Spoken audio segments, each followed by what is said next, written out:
Welcome everybody to Thundering Einherjar, the final episode. My name is Sam Melander and I'll be your GM, and I have some players.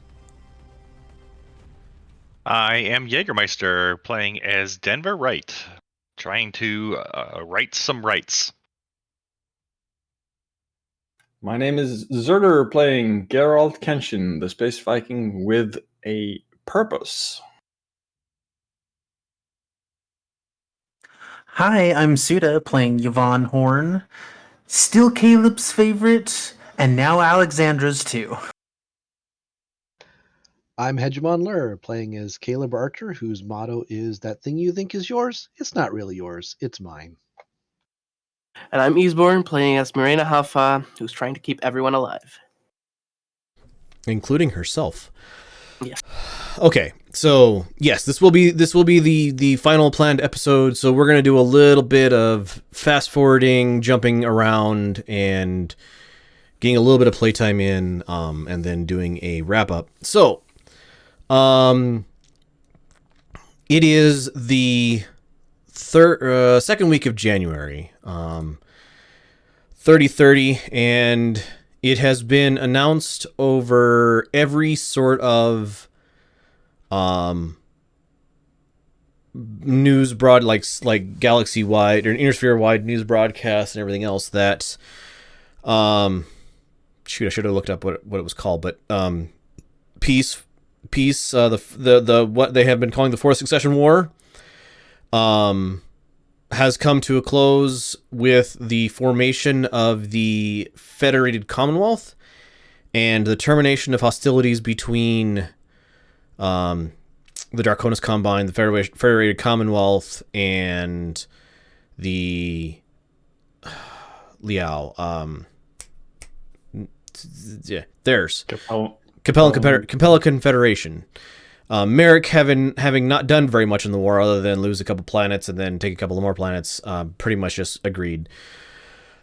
Which leaves you guys a little bit of open and free space with the leaders of New Bergen a little less concerned, as attack hasn't come, and they figure that with the ending of the war, maybe they would be left alone. So, you guys taking this opportunity, still having never gotten in contact with any sort of rebel forces on Outpost, decide to go ahead and jump towards Outpost in an attempt to see if you could pick up if you could get to Lost Hope from there. Jumping the relatively recently renamed Bifrost to Outpost, you find a system under Draconis control without any apparent battles or rebellion going on, but free trade ships are moving through, or trade jump ships are moving through it, and it being on the outer rim, there not being a whole lot of trade. You guys are unencumbered as you spend your week charge in the outpost system. There was obviously there's stuff going on the planet, but from here they don't seem to be too concerned about trying to stop you from doing what you're doing. I have a question for you. Did you bring the Sleipnir along with you, or did you leave it behind on New Bergen? The Sleipnir is behind on New Bergen, although we did bring all of the shuttles that were on the Bifrost. So we have four shuttles. Okay. All right. With that, you guys charge up your jump drive, fold up the sail, and with trepidation and excitement and everything else, Denver, would you do me the honors and roll me 2d6 plus B. Hold on. Sorry. Skills. Why can I never remember skills? Pilot int. Yeah, pilot plus intelligence, please. Plus, I Plus think 2. he got a bonus last time. Yes, he did. So +2. And you're trying to not land exactly at the polar, you'd be the zenith point, because doing so would land you right in the middle of a very strong stream of X-rays that are emitting from this black hole. With a 10, you guys arrive with the feeling of discontinuity and see the black hole system, Lost Hope arrayed beneath you. You are approximately 4 hours at 1G away from the nearest ship, which is a Star-Lord class jump ship with 3 drop ships attached to it. For those of you who don't know, a Star-Lord is basically a civilian person-carrying jump ship. And the 3 drop ships are a Monarch, which is again, civilian person carrier, an Intruder, which is a relatively rare but not unheard of space superiority dropship, and a Union, which is your classic single company. Most mercenaries have at least one Union in their crew. So you guys start driving yourselves over. There are, as per last time, you see no active drive signatures, no active radiation from any of the other jump ships in this system. And ever so slowly, the jump ships that are here are falling towards the black hole. It's just very far away. Is there a possibility to get the sensor sweep to recognize any of the other dropships that are on any of the other jump ships around here? So there are, of the 10, we said 10 drop ships in system, if I remember correctly, as easier enough to get to. 5 of them are Unions. 2 are Leopards. And then there's a couple mules, the Monarch. I think that about accounts for it. I believe it was 10 jump ships in safe areas, wasn't it? Not 10 drop ships. Was it 10 jump ships and 20 drop ships? Yeah, there was so. Okay, that could 1 be. Star-Lord, 3 invaders, and 6 of the merchant ones, the two Right. ring ones. So, approximately half of the drop ships are Unions. So around 10. We got 5 more mules, a Monarch, the Intruder. So that's 5. That's 10, 15, 17, and 3 others. Leopards. 3 leopards.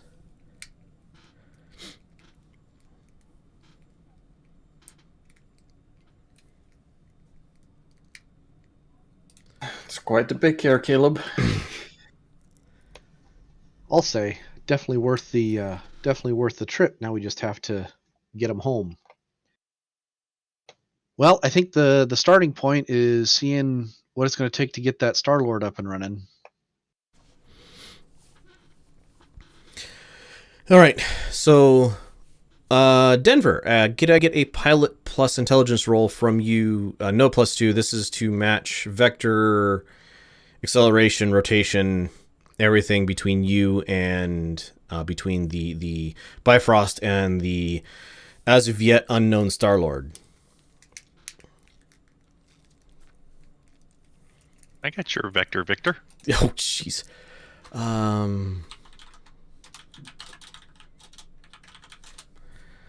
Okay,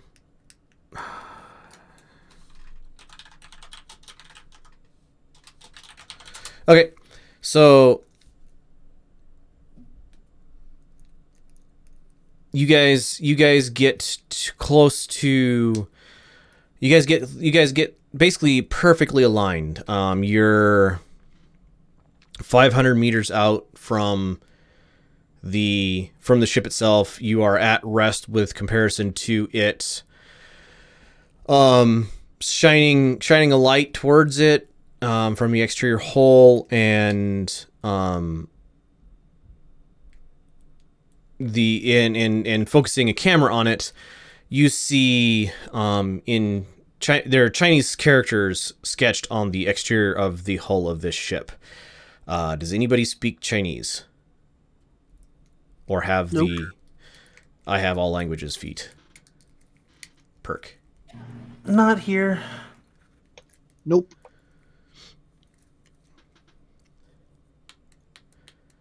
If he mean- knows anything, is basically, hi, 1 beer, please. Goodbye.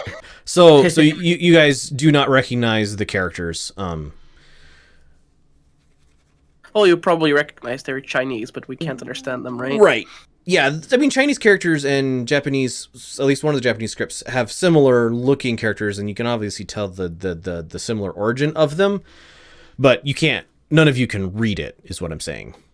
Would we Right. be able to translate it via the Bifrost? Oh, you have the, one of the helm? helm memory cores on boards. Yes, you can. So doing, putting it into the helm, this is the King So, KEANGSOO.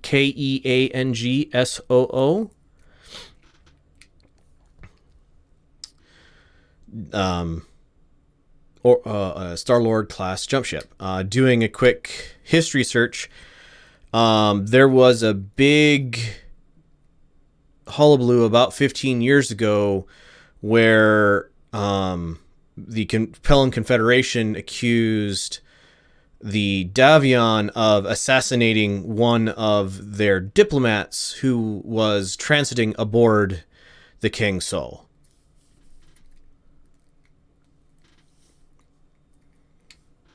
As it just vanished on its return trip from the capital planet of the Davion. Well, there's a mystery solved. Who'd have thunk it? Too bad they won't find out from us. I wonder how much it would be worth it to them. I doubt they're going to pay us more than what jump ship would be worth to us. They probably just try and take it back, right? They are the Capellans, after all. Well, we've got to get it out of here first. Why don't we see if we can get salvage crews started and see what it'll take? Okay. So you guys are going over, I'm assuming, are you sending over other crew as well, or are you going to just start with you? Geralt's going over to try and figure out the computer systems. Sure. See if they're salvageable. Yeah, we're crewed up to salvage, so we'd have teams ready to go. And Okay. question as a player, would Yep. the been missing for 15 years, would a ship of that size have enough food stores and whatnot to support life for that amount of time? Likely no. This is a Star-Lord, so it has extensive galleys, and it is amongst the most comfortable of ways you can travel through the inner sphere. But it has you can carry, it's essentially a cruise ship. You can carry hundreds, if not thousands, of people on it. They would not have food. It would depend every probably month or 2 months. It would stock up from some either planet or other space station as it was transiting through a system.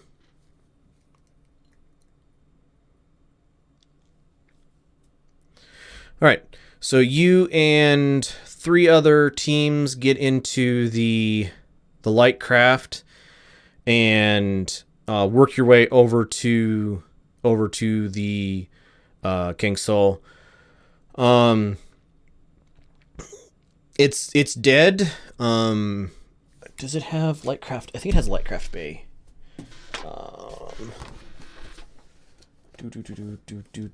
Star Lord.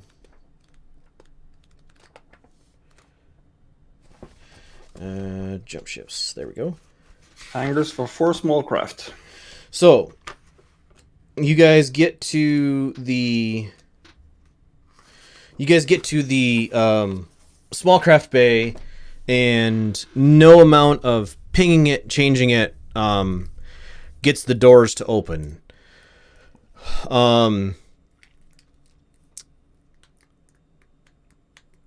There you can do a soft dock. One of the K1s could do a soft dock on one of the exterior doors outside of the bay. That does have risks involved.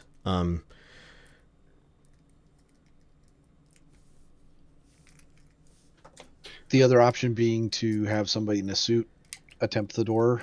The other option being turning the K1's lasers or one of the lasers on the Bifrost to cut yourselves a hole into it. And we'll try the soft lock first. Fair enough. Would be a shame.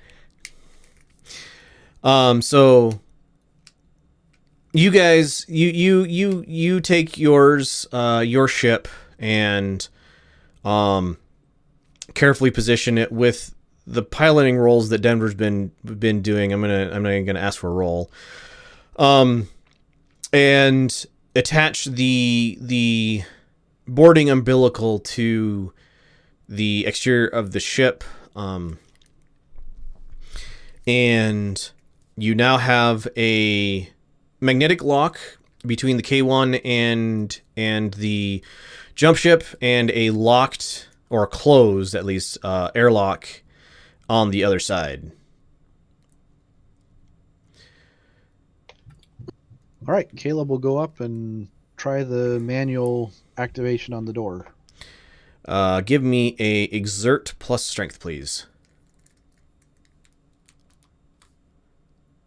Does Caleb get stopped by another door? Hey, he doesn't. All right. I didn't even use my katana this time. With a few moments of effort, you actuate the door and open up. This thing is in a 0 power state, so you activate the door, slide it open, get your crew that's going into it. It's a big personnel airlock, so it's pretty easy to get everybody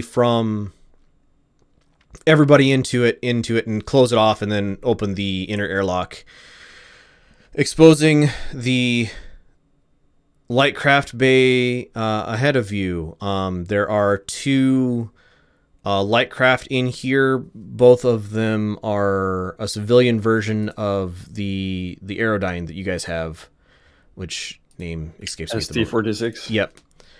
So there's 2 ST-46s in the Lightcraft Bay, and there is just a otherwise large open space.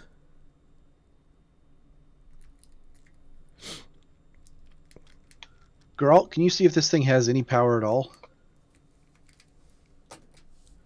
Yeah, sure. I'll just say behind over my shoulder as I walk to the nearest control terminals, get someone on the reactors. I'll see if we got some backup batteries on here. All right, give me a Tinker plus Intelligence, please. Or not Tinker, whatever it's called. Fix.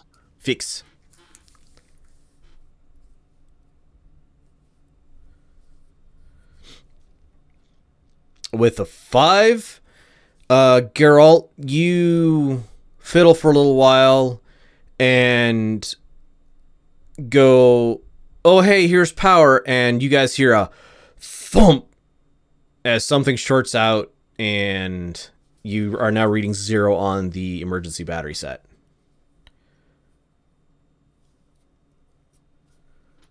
Well, what do you know? Old cables are really easy to short out. So this place is currently dead. The pilot, so you guys have gotten aerospace fighters. The pilot who you guys left aboard the K1 is like, through suit comes, you want me to cycle out? Want us to cycle out and get the crews on board through the person dock, or do you think you can get the big doors open? I think some more personnel will help us. We may have to push them open by hand. Roger. I'm gonna cycle out for the other K1. And so that process starts. On this ship, the small craft bay doors are not super armored or anything. Do you guys want to try to open them up manually, or let the repair crew try that, and then you guys head deeper into the ship?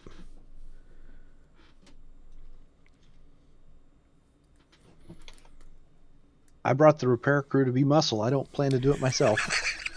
All right. Someone needs to figure out if this reactor is even serviceable.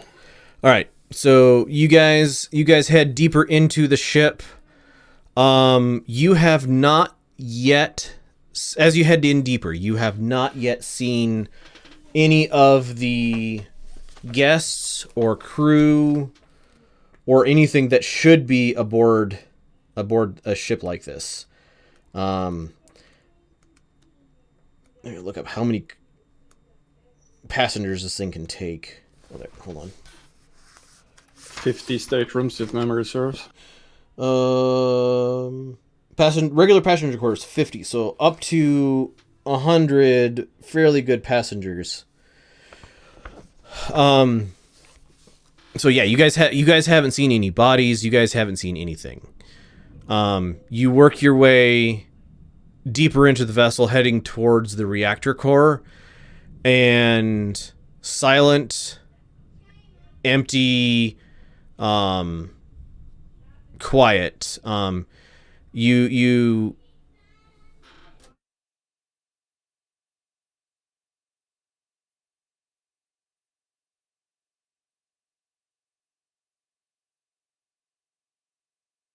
Sorry. You guys head deeper in, and could I get a notice plus intelligence from everybody, please?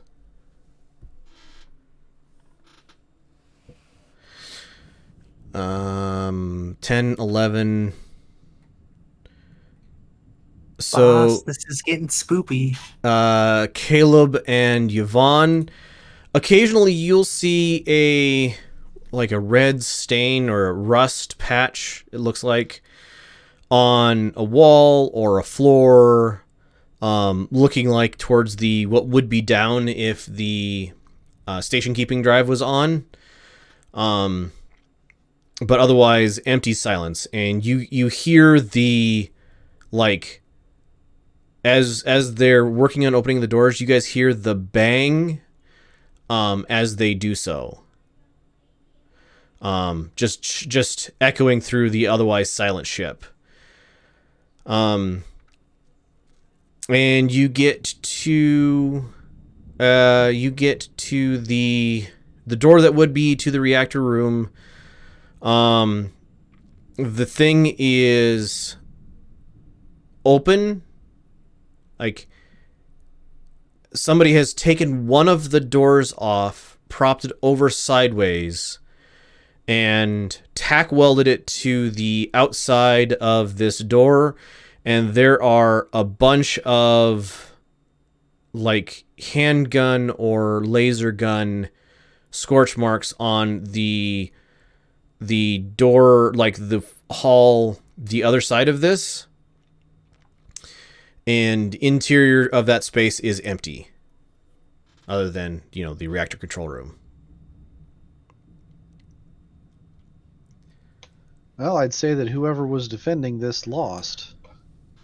Oh, and there's a whole bunch more of that same rust staining against the down.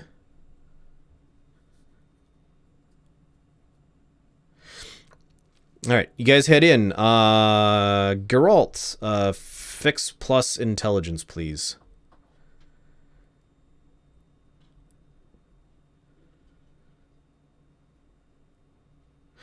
A 9? The reactor here is out of reaction mass. So it is long cold. From the sensors here, you are unsure of the state of the jump drive charge and the jump drive condition. But this reactor will not turn on unless you guys feed a bunch of hydrogen into it and then cold start it with the jump from, since it no longer has spare batteries, a jump from the Bifrost or one of your shuttles.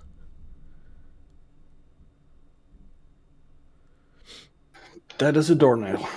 We need some fuel in this thing. Well, let's check out the dropships. Maybe we can use one of them for a jump. Jump start. All right. You guys work your way back. You get back up to the small vehicle bay. Your crew has gotten the doors open enough to land the ships basically one at a time.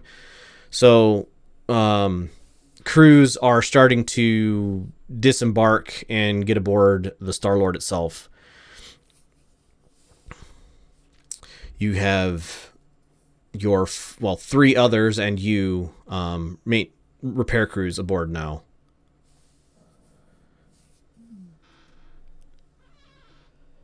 All right, people, let's do one crew to each dropship and see what we can figure out with those. It looks like the reactor here is dead, so we're going to need some juice somewhere.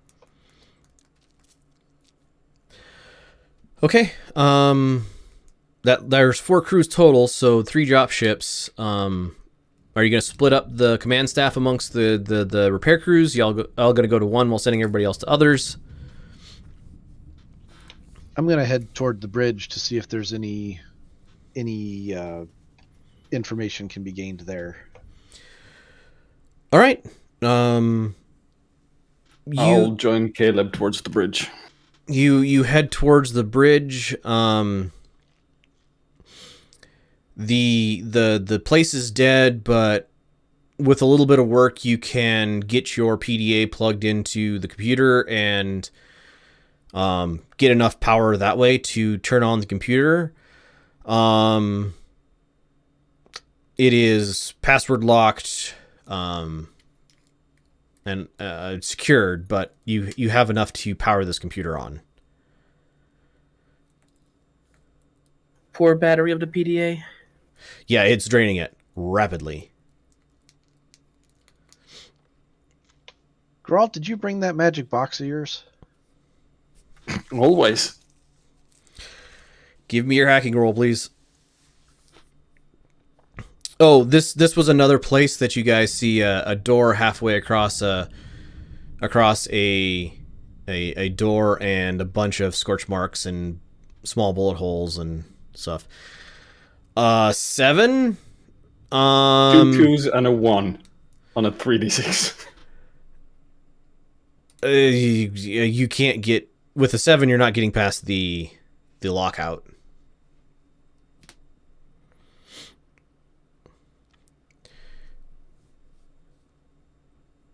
No, this thing has slightly more security than the average Draconis terminal. About this time, you guys get over your suit speakers. Go, boss. You should come to Monarch. I'm not going. You just just come here. All right, we're on our way. All right.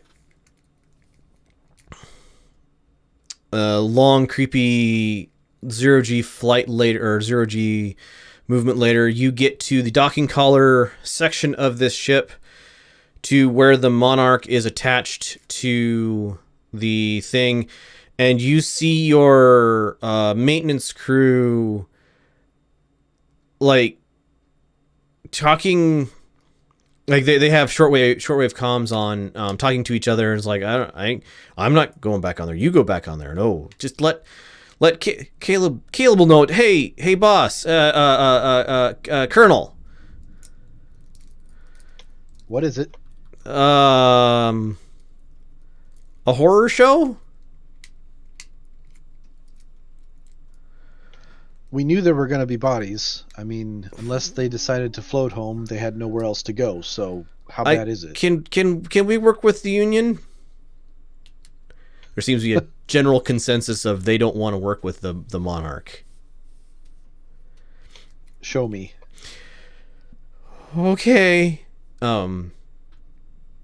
You guys get door opens. And I'll pull Yvonne up with her pistol so that she's ready to shoot the zombies. So the interior of the airlock between the Monarch and the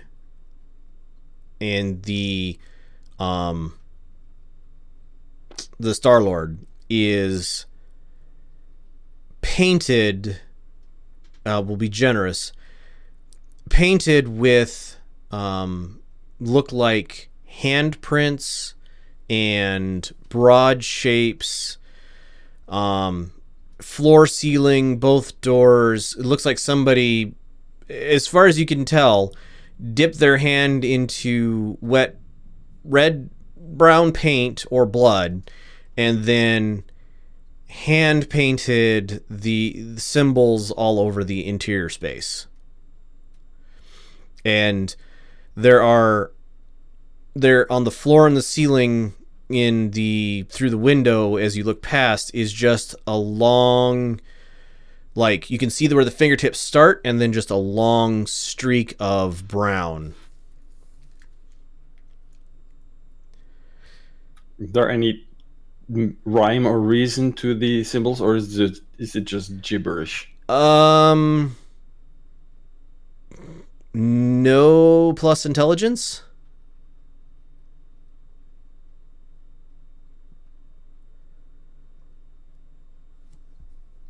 Nope. It's crude hand-painted drawings. Geralt, did you get some of my coffee this morning? Well, not my fault. I don't know these drawings and symbols. If anybody else wanted to try that, they can. Sure, I'll take a try. Okay. Same. Morena with an 8, Caleb with an 8,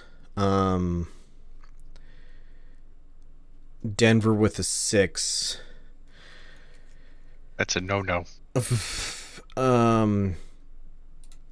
With the 8s, you're thinking holy symbols from some religion or other. You're not. It's not crosses and it's not Christian symbology, and it is not like Tau symbology, which you might be more familiar with, Geralt, but it's like it's holy symbols of some sort or other, as best as you can decipher, but they're like very crudely done.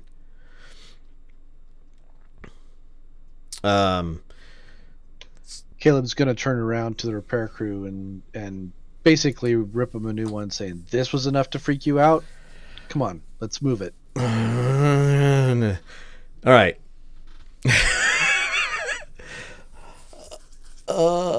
Feel free to say those out loud as well, Suda, because that's hilarious. So you guys open up the interior door, work your way in, and it looks like there was heavy fighting in this hallway as you get this interior door open. You see spent shell casings just scattered around in the 0G, bunch of like reflected small handgun weapons, maybe one or two larger handgun or like maybe some rifles at some point, but not very many of those. And as you float your way into this room, into this hallway, and follow the red marked line, you guys come upon around a corner. You see a table, like a dining room table, upset and overturned, and behind it you find your first remains. Person is wearing tattered clothing, very threadbare, pretty rotted. The corpse itself is desiccated. Basically, it's a mummy. If it moves, I shoot first and ask questions later. Give me a shoot plus dexterity roll. Is there atmosphere, or are we in vacuum? It's not breathable.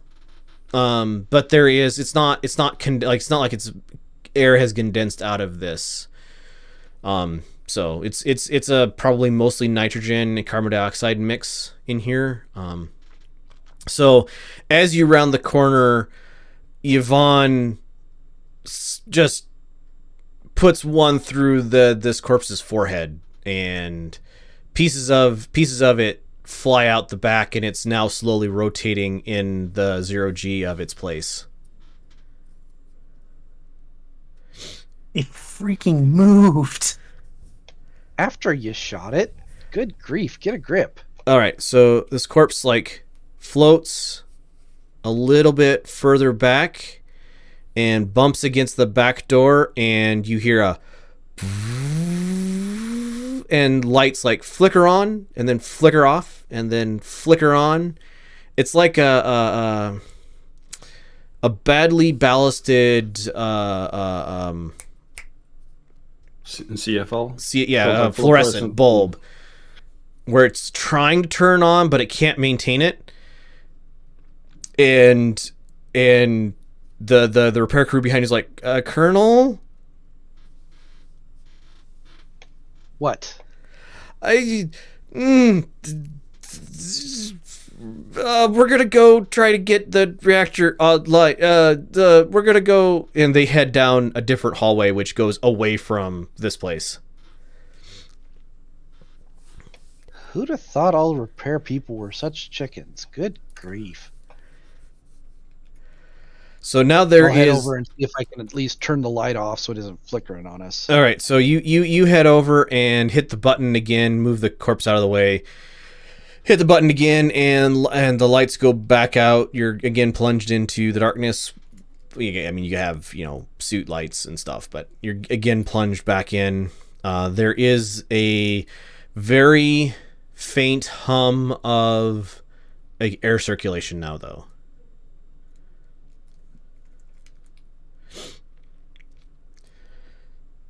Forward through this way, we'll move into the passenger quarters and then towards the bridge. Back where your other crew headed was back towards the reactor. Bridge is as good as any for me. All right. Geralt will radio to the cowards that if the reactor has any reacting mass left, don't fire up the reactor unless given order to, because we might need that for the jump ship. Okay. You guys head towards the bridge. occasionally on your way there, there's like 3 or 4 more of these mummified remains. Like there's there's 3 or 4 more. A couple of them have handguns on them. One of them has a like near their corpse is a crudely made machete type weapon. And as you're passing by, the galley for this place is covered in probably somebody was butchering something in 0G, and so the blood and viscera kind of spread itself around the interior of the galley.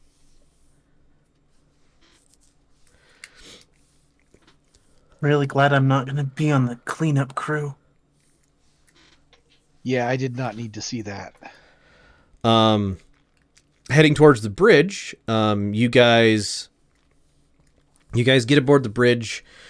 The doors are missing. Looks like either a very small explosive or somebody with a battering ram has punched the doors off of the space here, and the interior of this place is just shot to hell. Like, you see handgun size bullet holes and rifle size bullet holes and scorch marks from laser weapons, and there are 2 more corpses in this room. It looks like they were probably trying to defend themselves, but they are spread over the interior of this space, and they are also their remains are also mummified, just from the dry air. So Denver, it's going to be flyable, right? Everything's flyable. It's landable is the big deal. Well, isn't it landed right now? In a dock, right? I'm gonna go figure out if the computers are serviceable or if they're truly shot to hell and back. Fix plus, fix plus intelligence.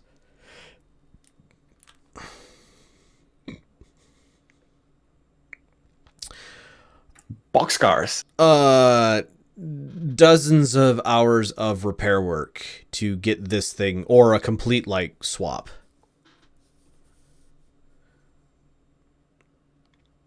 Would Sorry to say, Caleb. Lots of work to get this one going. Computers are all fried, and I think I'm lucky it didn't short out with all the bullets still in here. Well, maybe this is just a spare parts ship then. I don't know that it's going to be worth that much to us. We'll see how the others are doing. you guys get a radio announcement. Hey boss, reactors primable on the Monarch. It's got about 10% reaction fuel left. Start figuring out what it'll take to hook that up to the jump ship. I think that the Monarch's going to be a lost cause. Aye, sir. How much percent would that even be on the big ship, on the Star-Lord? Like 1%? Not even? Probably not even. All right. About this time, you guys work your way back to the main ship. The Point of order. The Star-Lord has 100 tons of fuel. A Monarch has 112 tons. Ah, Really? So 10% Wow. is about 10%. Holy. That's not terribly surprising. It takes a Oh, whole lot because more, they whole lot more fuel to actually, accelerate rather than just hang around at the jump point. Right. So you guys work your way over to the you go into the Union or to the Intruder next.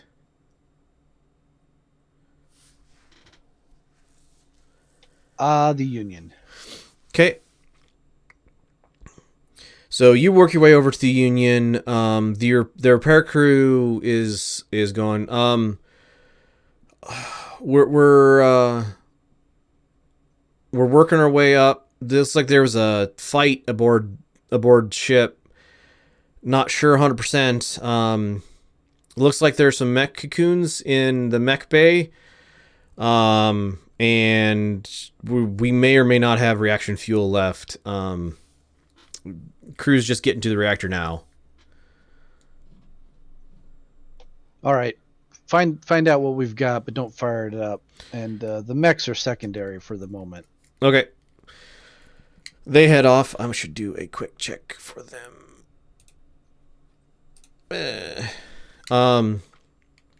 You head in on board, and a few minutes later, they're like, we think we may be able to fire her up, but she's got basically no fuel left. Got emergency batteries only. That's something.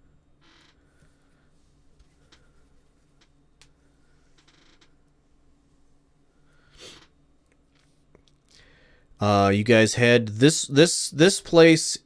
They defended there was definitely a defense going on of the main door headed into this place, but it looks like whatever was there's no destruction past that main portcullis or the main thing.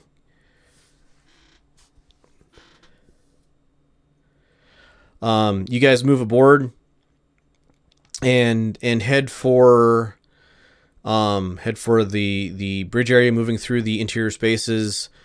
There are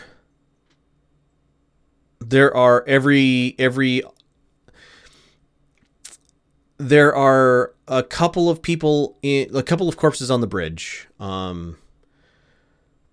Again mummified, and the like main conference room.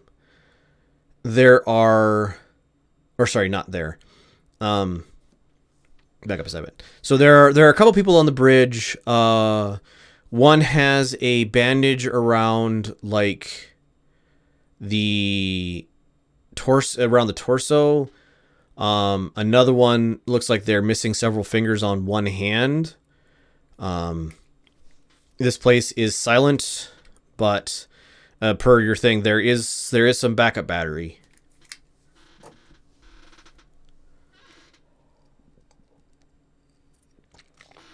Marina, do any of these look like they were inflicted by human teeth? Do they? Your doctor skill, please. Heal plus int, Swiss? Int, yes. Heal plus int. 14. Oh, jeez. These wounds do not look like they were inflicted by human teeth. Okay. You're about right. You're not right. It's not human teeth. No zombies? I mean, would I be familiar with zombie movies even? Would that be a thing? Sure. Absolutely, yes. They come and go. Aren't zombies just humans that have died and risen again, so they would have human teeth? I think it's only very select bacteria or parasites which can kind of slightly influence the mind of a person and make them lose their stuff. So, well, we seem to be good here. So, Yeah, it's the mummies you got to worry about. as the mummified remains of people are floating in the center of this room. Doing a quick rundown of the rest of the Union, you do find a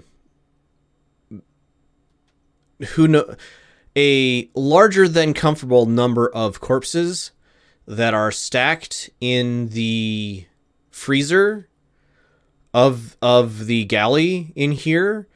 And many of like this freezer door was closed, and many of these remains have rotted away, like skeletonized or nearly skeletonized.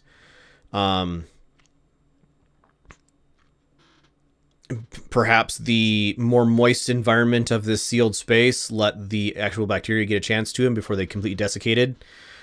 But it's just they're stacked against the back wall like cordwood, and the remainder of this space is completely empty. You guys have not seen a scrap or hide of anything that might appear to be food. Whilst on the bridge, I would have tried to fire up a computer console just to figure out the status of the computer systems. Hack plus or your program plus intelligence, please, to get into 8. 8. This is a military vessel. It remains locked. You think you have basic like flight controls, but no logs or anything else.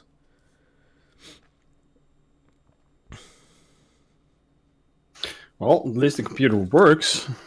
I don't have access to logs, but still has a modicum of juice in it. All right. All right. Well, let's see what the intruders got for us.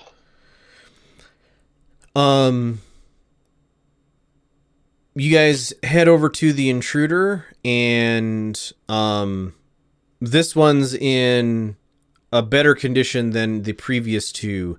This has both some amount of fuel and also the bridge itself is not shot to hell. You do not find any remains aboard this ship. There are, however, several patches where it looks like there was probably fighting or something. But around, again, 10% fuel level aboard the intruder, and the systems itself, they have like backup battery and stuff.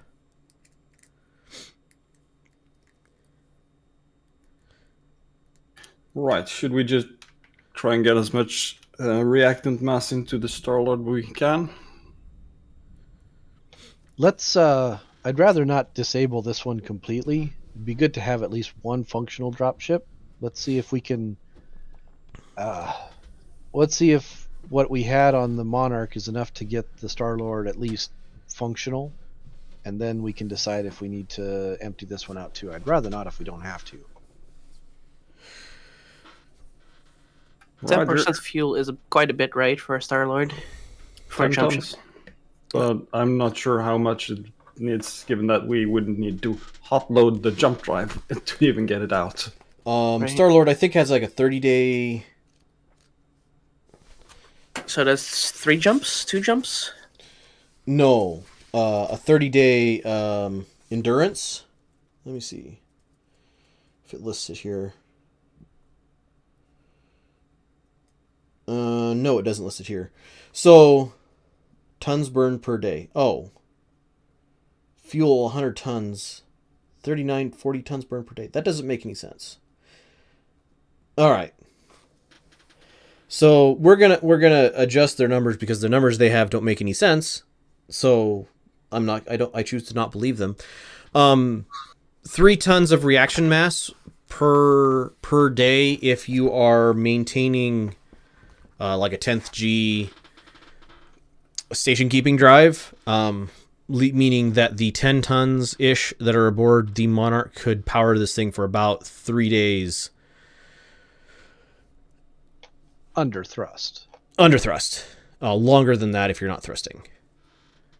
And jumping, is that passive? Jump charge? Yeah, so jump charge comes from the jump sail, which is passive as far as the reactors go. Okay.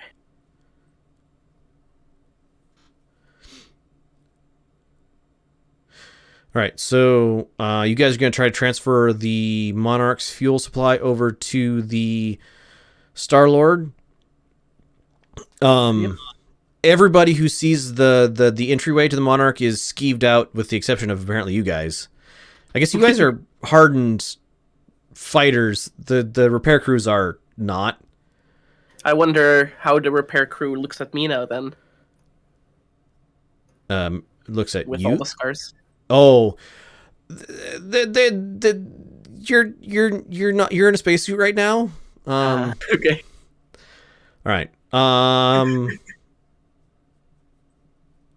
I would like to know from everybody, how are you assisting moving this fuel over to the Star-Lord, and then give me a check based on that assistance. Caleb is assisting by keeping the heck out of the way and trying to figure out what to do with the random corpses. Okay, Maybe move them to the pile with the others. That sounds like a lead plus charisma to me.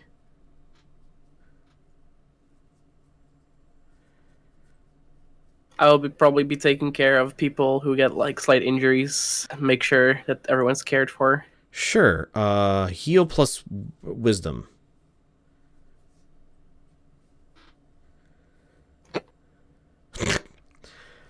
Is this a grabbing containers and shuffling them through the hallways to get them to It's the adapting jump ship? hoses and making connections. Finding hoses, adapting hoses, making connections.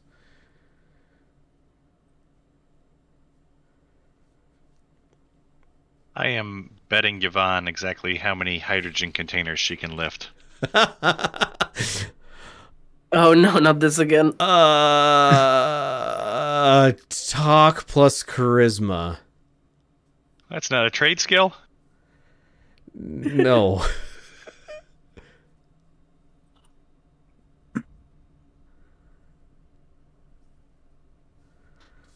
$11. Okay.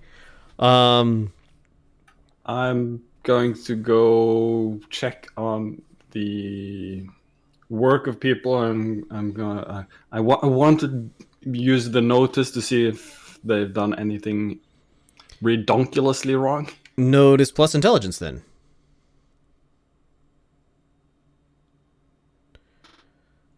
But Denver, you're the big, strong, handsome man. What are you physically doing, Yvonne? Giving pats on the back and telling everybody what a good job they're doing. Charisma plus connect.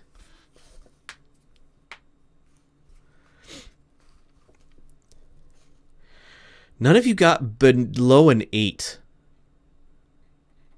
For all right. change. 2.5 hours later, there is a cryogenic liquid line hooked up between the reactor above the Monarch and the reactor of the Star-Lord. And you even managed to, with that good rolls, you guys even managed to hook the emergency batteries of the Monarch up to the Star-Lord and get enough power to hot load the reactor and get this ship powered on. So reactor kicks online with the assistance of your repair crews and powers up.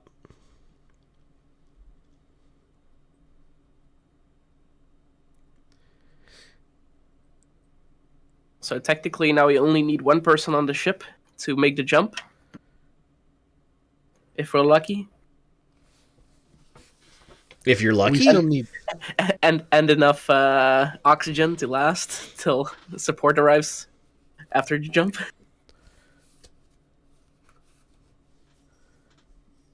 Or was it 2 jumps towards It's back 2 jumps. towards our? Yeah, oh boy. Yeah, but you would technically only need to actually make one and get back up on to unfurl the sails. I had an idea that you would jump the thing with as few people as humanely possible, so as few hands were lost if things went pear-shaped. And upon arriving in the other system, just not do anything and just wait for the relief crews. Do we have enough fuel for 2 jumps and then waiting? No, it doesn't have that capability, does it? No, it does not. It doesn't have a lithium fusion battery. But One jump would and then a only week. it would only we would need to hot load the jump drive to get it to outpost. At which point you could unfurl the sails and let it charge for a week. Well, if the jump drive has power, you don't need to hot load anything. Oh, have we not checked that yet? No, you haven't. We should check that. Well, the sails haven't been unfurled, have they? The sails were unfurled, yes. So the question then is 15 years enough for a single jump? Well, but we need 2 jumps to get back to All right. our point of origin. You guys head to the bridge. And with the swearing and cursing of Geralt, now that this place is powered up, you manage to access the basic functions of the bridge and at least gain control of the ship. I would like somebody to make me a luck roll, please. 1d20. Pick somebody and then roll it. I nominate not Caleb.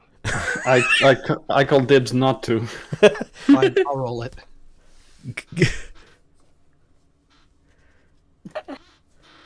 All right. Oh, Yeah. no. Oh, man.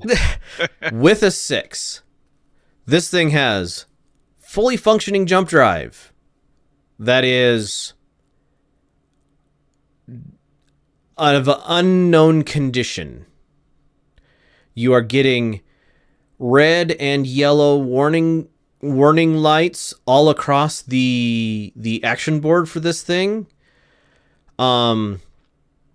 It's the jump button is active and you can point it at outpost, but in no sense is this a, oh yeah, we're definitely gonna be okay jump if you want to try.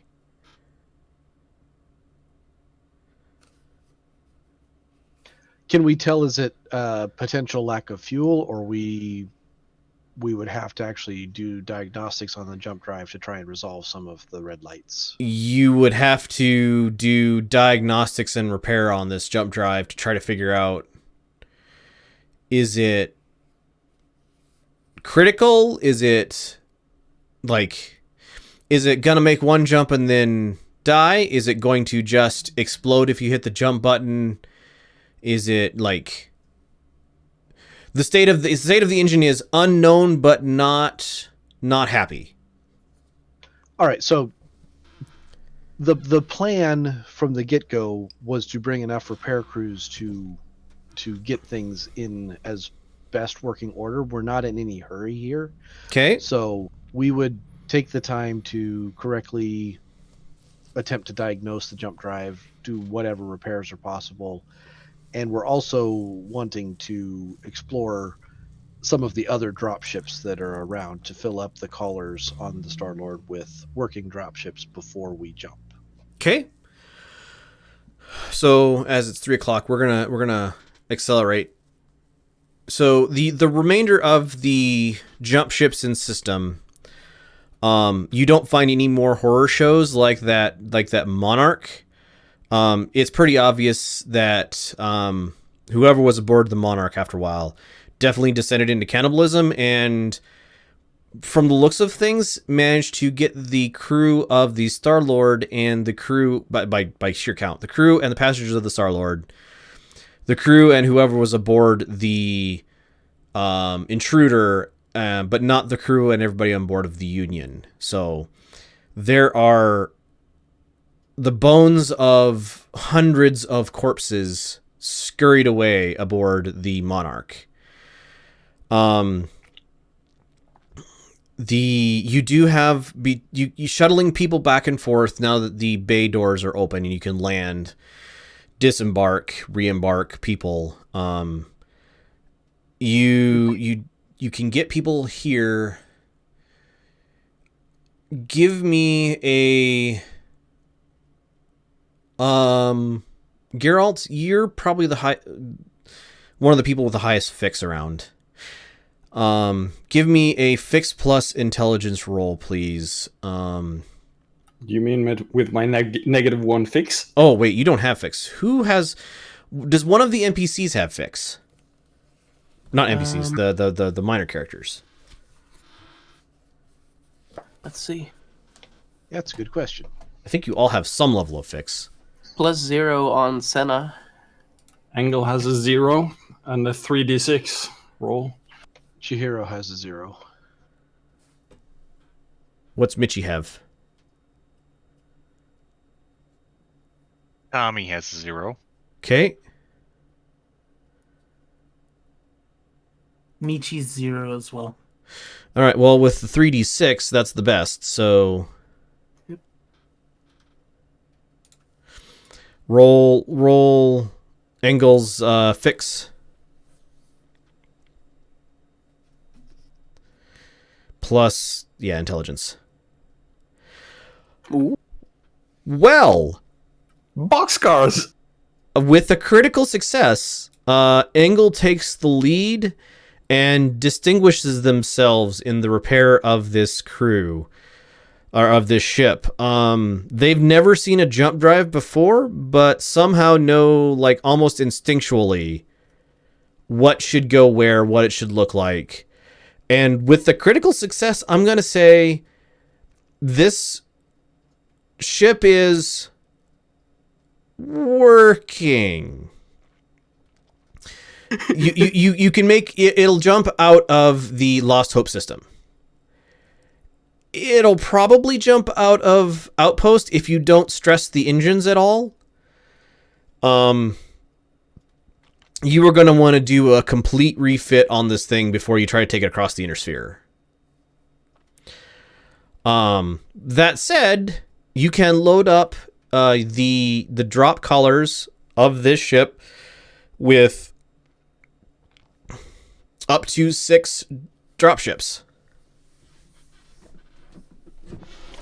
And we two have- more on the Congress. Yeah, 2 more on the Congress, which brings you to 8. By the way, you find that none of the other jump ships in this system have anywhere approaching, like, most of them are broken, like, literally some of them in half. Sorry, jump ships, not drop ships. We would prioritize Union dropships as Okay. far as salvage goes, although I think we will also keep the intruder. So And- you could do 7 unions and an intruder. I To the would players, do we want a leopard at all? I would argue that we would want 1, maybe 2 mules just for cargo. Specialized cargo. And then the monarch can just be shot towards the black hole at best possible trajectory.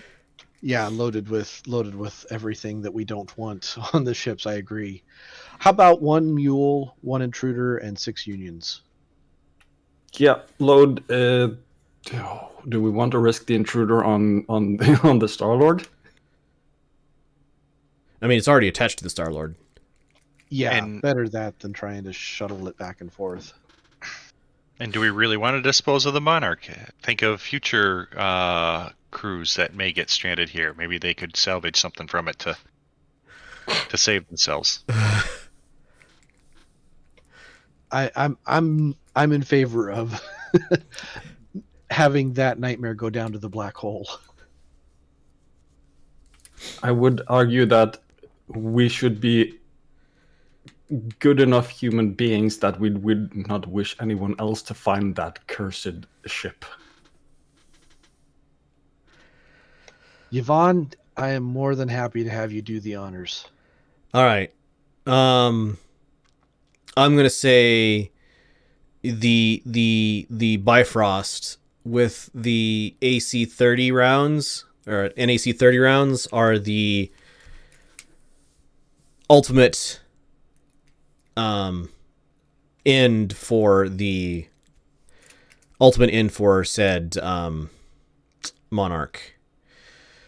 Yay, I get the biggest gun ever! To which Alexandra says, there are bigger naval autocannons, you know. What? You guys hear the thunk thunk of the shells leaving, and just see them arc towards the monarch, and with a just glowing holes through the thing, shoving it definitely in the direction of the black hole, and scattering it across. Like, it just shatters and flies into literal millions of pieces away from your ships. All right, who's gonna be aboard the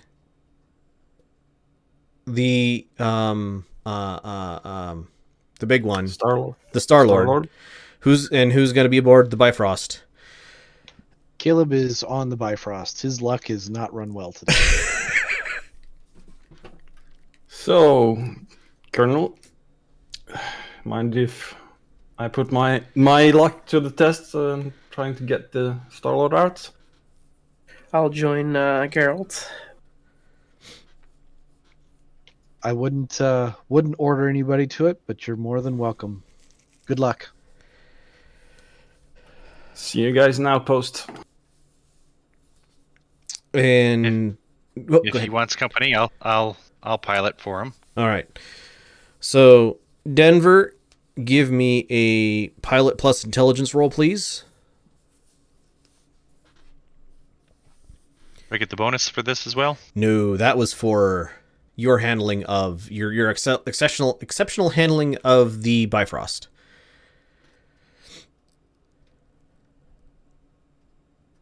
Six. It is a marginal success. So, Because, to be fair, there's a reason I have not re-rolled a single low roll this entire session. do you have a reroll, Denver? I don't know if I do. you probably want to do it at Now this would point. be the time to use it. Yeah, this is probably going to be the last roll of the game.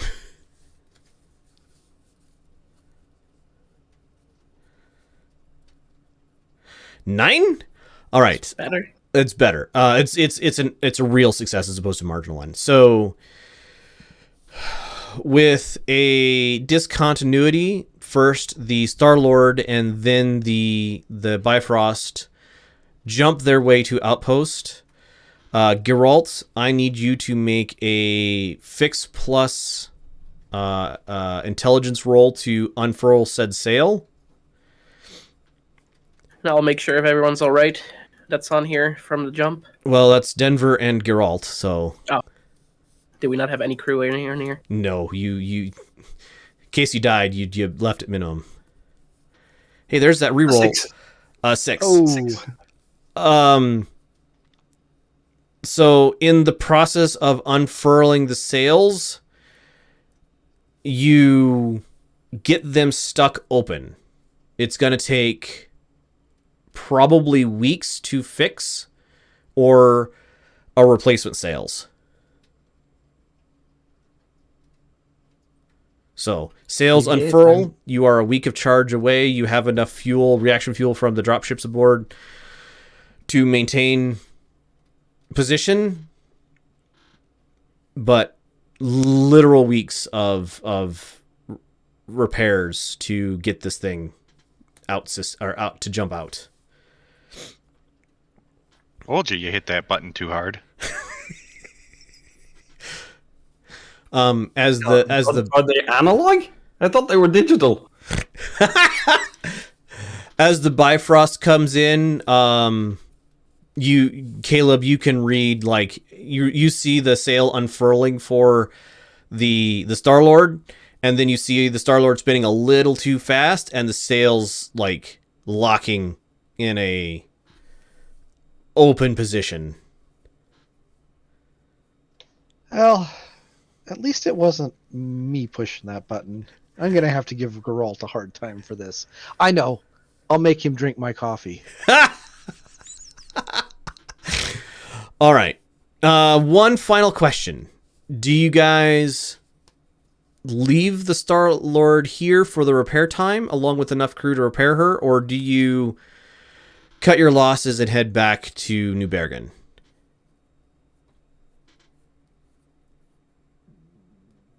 As I said, I don't think we're in any hurry, so we can spend a week or two or 4 fixing her up. All right. Does the Bifrost stay with her? Yes. Machine shops aboard are quite useful. All right, so you guys spend somebody give me a 1d4 roll, please. I got this. Nice. 4 weeks. No. Oh no. Repairing the sails on the Star-Lord, then folding them up, and you and the Star-Lord jump into the zenith jump point of the New Bergen system. There are 6 other jump ships here. There is a combat air patrol of aerospace fighters flying around said jump ships, and there are you guys get 16 minutes later get reports from the ground that the Draconis Combine is here and is currently has landed 2 regiments on planet. But the Einherjar are basically fighting them off, basically holding action until you guys could arrive. Over the course of the next 6 months, between the fact that you pretty much immediately are able to eliminate the combat air patrol around the jump ships and disable them or capture them, and then quickly retain air superiority over the planet itself, with the use of the Bifrost and the Sleipnir. Over the course of the next 6 months, you beat the landed Draconis forces back to basically they're not surrendering, but they're no longer trying to take the planet back. They hole themselves up after having lost several of their drop capacity to well-precisioned strikes while trying to reposition themselves on the planet. The drop ships that are remaining are holed up around Radel. Basically, they sue for peace with the assumption of they are allowed to leave planet and take their jump ships back out to Rosselhog. Basically, they rather than continue the destruction of the system or of themselves and like Radal, they agree to leave. And you gain concessions, or the New Bergen government gains concessions about, no follow-up invasions and all that sort of stuff. And the Draconis Combine official in charge of the assault force officially designates New Bergen as an independent world. So the 6 unions do not have 6 companies of mechs. Probably 3 additional companies of mechs between all of them. Yeah, I just said potential because there's a company in each space in each union. I know they probably wouldn't be filled because why would they be? So between combat bonuses, the mechs that were aboard the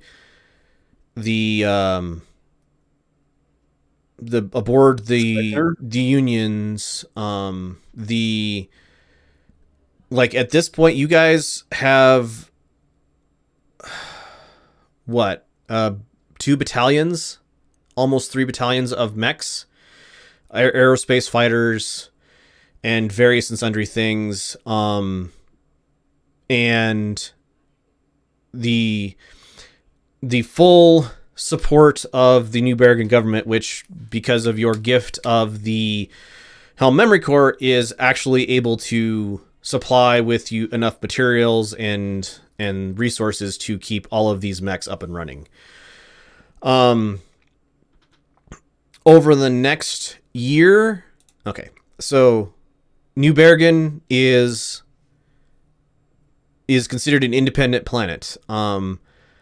The end of the Fourth Succession War left a active rebellion on Alghi, I'm not sure how to say that name, that no longer had the support of the Lyrian Commonwealth, but was willing to pay a battalion of Einherjar mechs to land planet. And about a year after landing, Alghi is considered a independent world aligned with New Bergen. Norn and the Edge also basically, through negotiations with the Lyrian Commonwealth and the New Bergen / Alghi governments, Norn and the Edge are ceded to the little statelet that is forming in the north section of the Draconis Combine. Spreading Helm memory cores amongst each world, they maintain a fairly good defense versus anything that is pirate or privateer or perhaps unlisted Draconis unit that manages to land on planet to try to raid.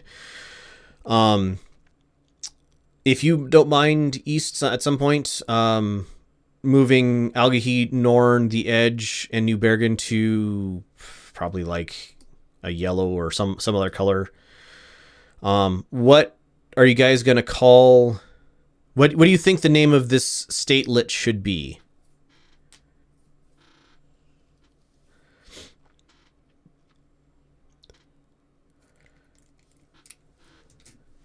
I vote for Cape Horn. New Bergen Collective. Okay. I just Works for me. Makes sense to me. Yeah, Yep, probably I'm- don't want to attach our company name to it, right? Right. we were just deliberating. First, we are not the government. We're No. just the army. They paid to do this. Yes. So our names shouldn't be on that Yeah. thing. All right, so it's the New Bergen Collective, a series of 4 worlds. If you want to mark that on the map at some point, East, that would be appreciated. Yeah. Don't stress too much about it. Also, I believe it's LA. The system you're LA. struggling. Yeah, that makes sense.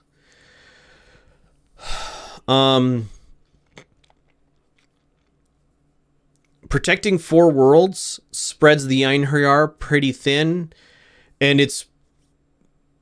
they're paid well enough that just, occasionally a company might go find work elsewhere in the inner sphere, but it is pretty obvious that between sourcing soldiers, sourcing crews, sourcing weapons, armaments, the Einherjar align themselves very heavily with the New Bergen Collective and become the de facto military of it, despite having official mercenary standing.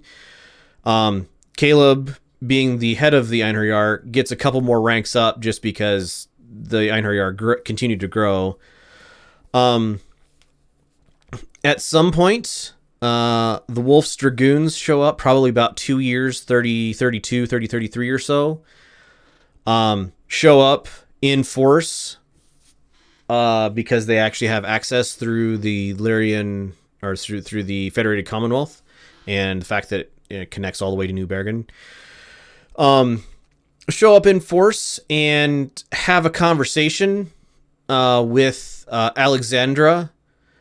And the result of that is the Einherjar retain control of the Bifrost, and Alexandra remains aboard the ship, but she no longer goes by Alexandra Kurinsky. She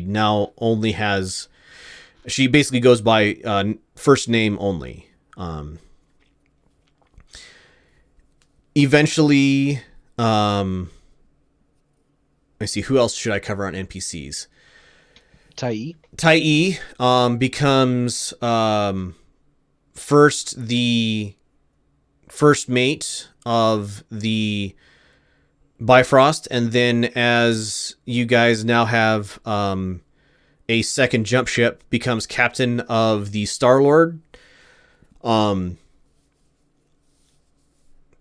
She seems much more comfortable in space than she does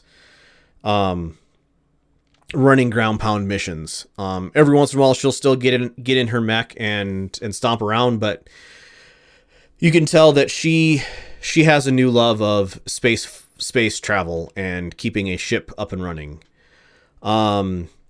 Ran about a year after getting stabbed aboard the ship, retires from the Einherjar and settles in settles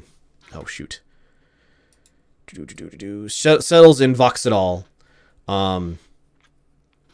You guys keep in contact. She seems relatively happy and having she seems never to lack for money or the want of meeting with her friends. So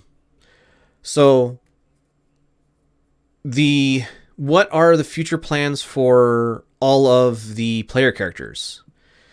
Continue to fight in the Einherjar, retire at some point. What are you guys up to for the next number of years?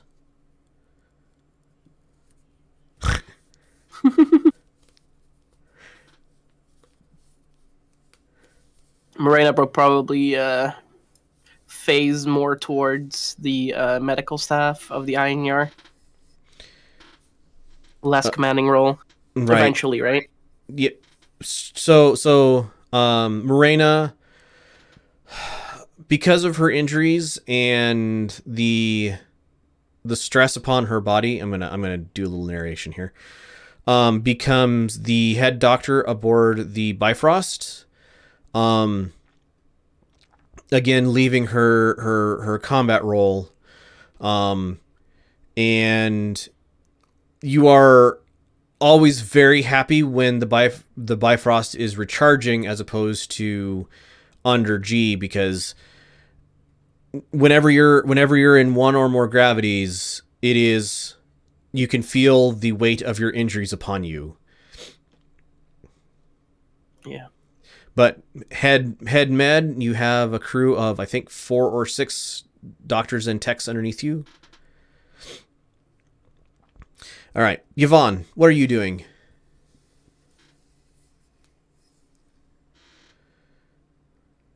If you don't have anything, we can move along. I'm not leaving the Bifrost outside of a mech. All right, so we're gonna when Tai leaves to captain the Star-Lord, through conversations with Caleb about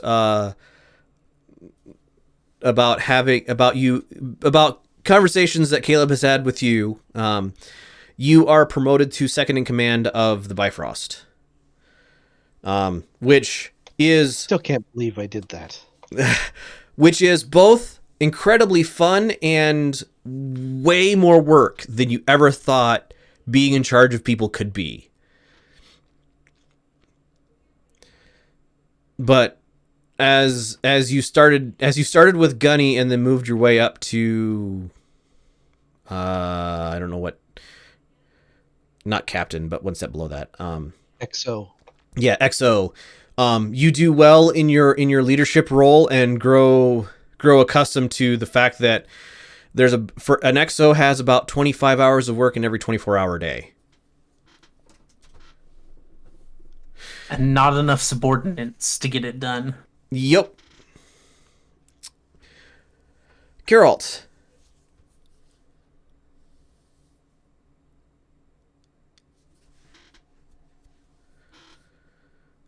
Geralt will keep dropping on the battlefield with his knight until the New Bergen Collective forms. At which point he's getting tired. Will probably pester Caleb for retirement and just make himself build a house in the suburbs of Vaxdal with a giant subterranean garage for the Black Knight, so he can keep it battle ready but off. All right. Retire. In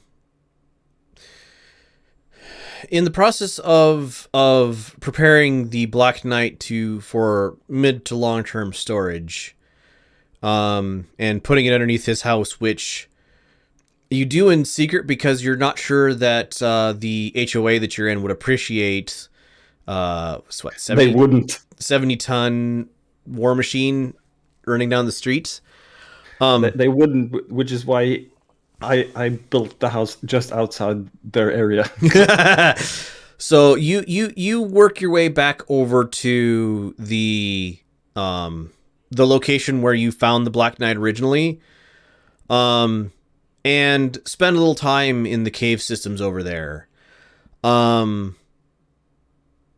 You digging around, more out of curiosity than anything else, you find a set of bay doors, kind of hidden away in one of the caves that you never explored. Kind of a false rock wall was hiding it, but first with pickaxe and then shaking your head, grabbing the Black Knight, walking up to it and just pulling. You find yourself deeper into a empty but otherwise serviceable underground bunker inside of the mountains north south east of Vaxadal. You look around a little bit and with a few pokes at the Helm Memory Core, you find that this is a small Castle Bryan, buried in the mountain range here. And it does not appear on any maps. And do you let the Einherjar know of its existence, or do you hold it as an ace card for later? That is an ace in the hole, because if the Einherjar know and they get tortured or whatever, that slips. That until it's needed, that bunker is sole knowledge of Geralt. All right. Or maybe if the others want to guess on his story and start digging in the core. Right. The core, you do find references to it, but you had to specifically look for it. Short of somebody going through and like cataloging everything that exists in the Helm Memory Core, they're probably not going to find it. Nope. Fine by me. So, Denver. Black Knight returns more hidden than it ever was. Right. I will stay aboard the Bifrost. I'll help Yvonne with her gambling problem. I figure that's pretty good odds.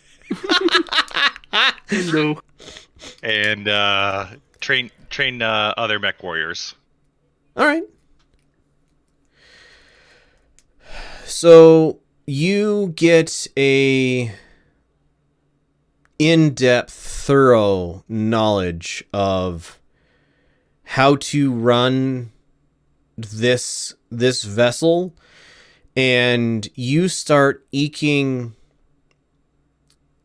performance out of it that, per Alexandra and Yvonne, should not be possible for this ship to do.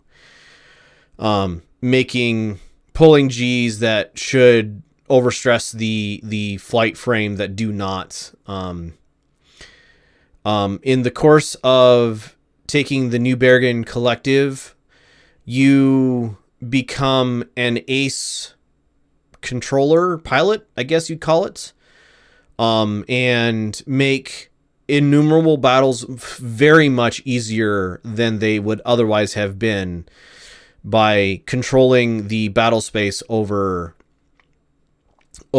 planets, preventing aerospace fighters from engaging, keeping dropships on the ground, otherwise disrupting enemy movement across planets. All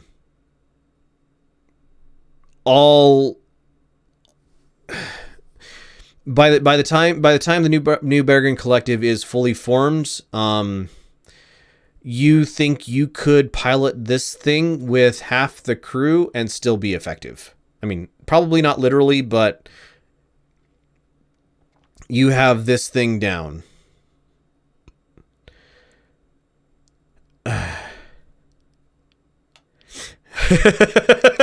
Probably quite often, as Denver eggs Yvonne into doing something silly. Did we ever get Denver's armbar rolls punishment? I'm sure at this point. I'm sure. Caleb, as commander of the Einherjar. All right, so Caleb uses the opportunities to travel between systems and nominally being in the commander of the Einherjar to make lots of connections on various planets with organized crime, and to silently take over and extract tribute from each of them, basically building his shadow empire, along with still driving his mech and participating in battles regularly. All right.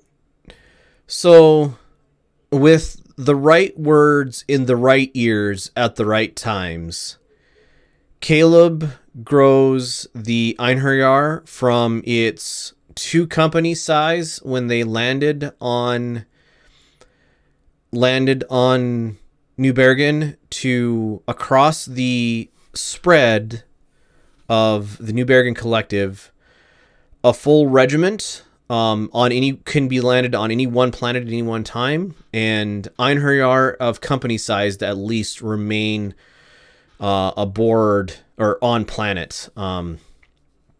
So with Union support. So that's a regiment plus 3 companies worth of mechs. Because of your vast information gathering and money collecting network, you are able to actually sustain this level of military growth and intercept several, let's call them, opportunistic attacks by both the the Federated Commonwealth and the Draconis Combine, as they put efforts to destabilize in the early time after the New Bergen Collective are formed. Basically try to destabilize the New Bergen Collective and cause it to break up.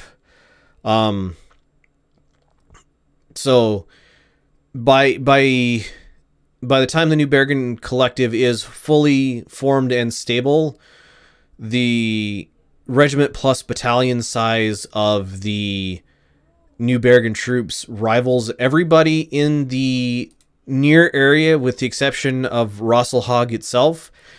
And the sheer number of there are several times when somebody from the New Bergen government says, "Yeah, but you have so many assault mechs that you could probably just land on Rosselhog and take it."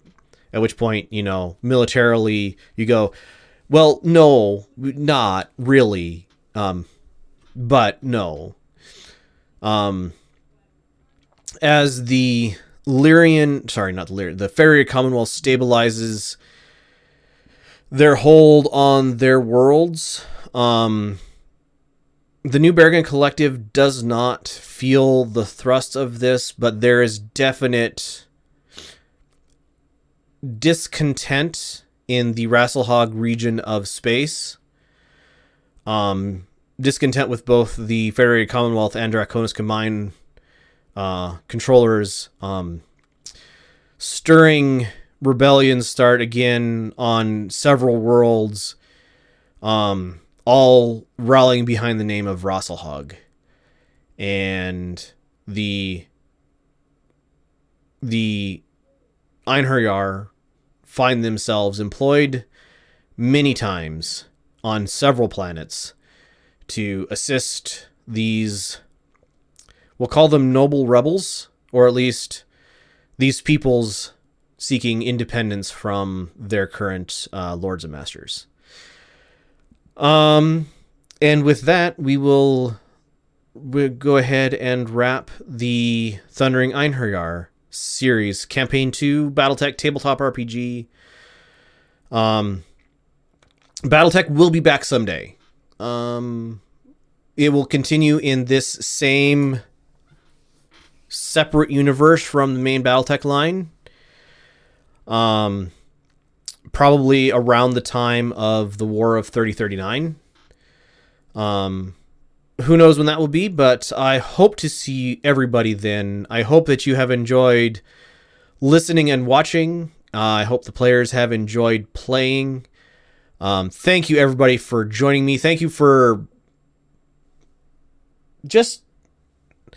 I love Battletech a whole bunch, and I'm glad that we found a system that worked with it. Either way, I hope to see you all again soon. Thank you, everybody, for watching. It has been great having you here.